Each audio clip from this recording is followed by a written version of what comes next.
So Willa, can you give us a taste of Thea's character arc this season now that Malcolm has taken her under his wing, and will you be more physical this year? I can tell you that I have been hitting the gym a little bit and may or may not have a personal trainer now. And Thea Queen, she is just definitely not the same girl that left Starling City at the end of Season 2. She comes back in Season 3 with a whole new perspective on life. And we get to see how that all comes together throughout the first couple episodes, which is really nice. But I can't really say too much because I will be killed by that guy next to me. So Oliver Queen is broke, which is less exciting than when Oliver Queen is a billionaire, so I hope it doesn't stick around for very long. I'm not at odds with Ray Palmer at all. He's a good guy. You know, the fact that he's coming in and he's trying to take Queen Consolidated and maybe take Felicity doesn't mean that he's a villain. His interests don't necessarily have to add up with mine. Do you guys get to do any location shooting this year in Hong Kong? We were trying to get to Hong Kong, and I would imagine that we may get there eventually, but Vancouver does a very good job of looking like Hong Kong. I'm excited for Devin's character. We've only shot one scene very briefly, but she was great. And I'm interested to see, I want to see Katana, you know?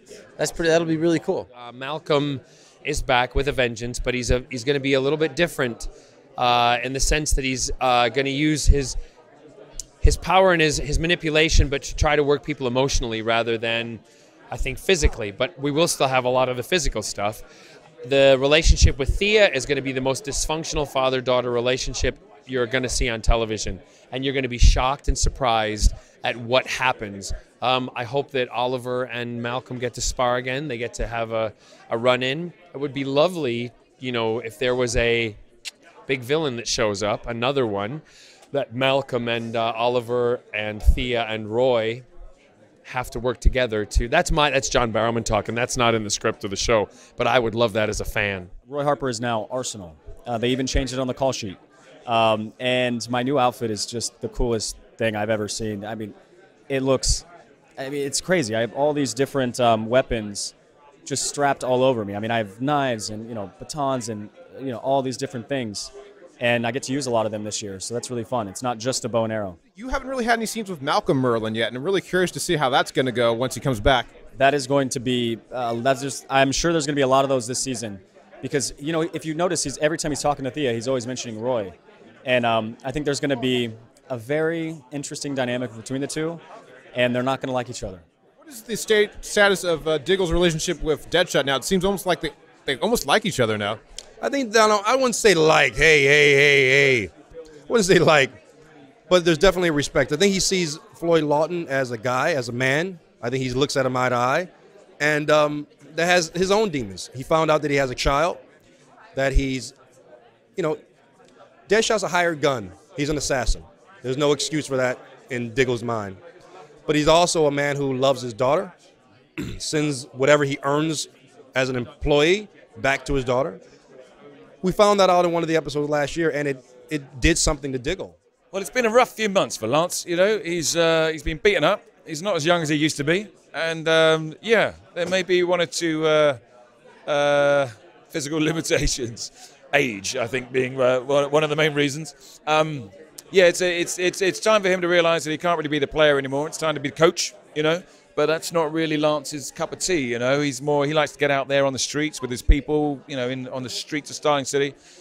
And now, time to sit behind a desk, paper pushing, politics. It's not really his bag, but really it's his only way back into the city. So, you know, he's got to do what he's got to do. Basically, we're going to come back, you know, 5 months after the finale of Season 2, and things are very different in Starling City. In Starling City in the present day, things are great. Everything's coming up Arrow because, you know, crime is down.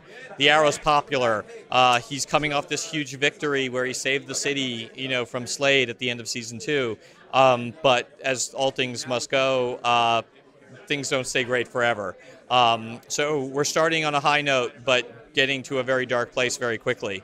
And what we're going to do is we're going to use all that drama to explore the theme of identity. Not just with Oliver, who has basically two identities as Oliver Queen and the Arrow, but also the theme of identity for all of our other characters. Lots of fun, action, adventure as always, a deepening of Oliver's character, of all their characters. Every year I've always sort of thought that like the island was really Oliver getting stripped of his humanity and so he could survive. And he's always grown more and more in his humanity since his return, and we'll continue with that this year. Yes, he's low on funds, but relying on the help of his good friends. Thea does come back to town with an interesting development in her relationship, and he has his own vision for Starling City in terms of where he wants to take not just this company but the whole city, and that'll all kind of become sort of part of the narrative this year.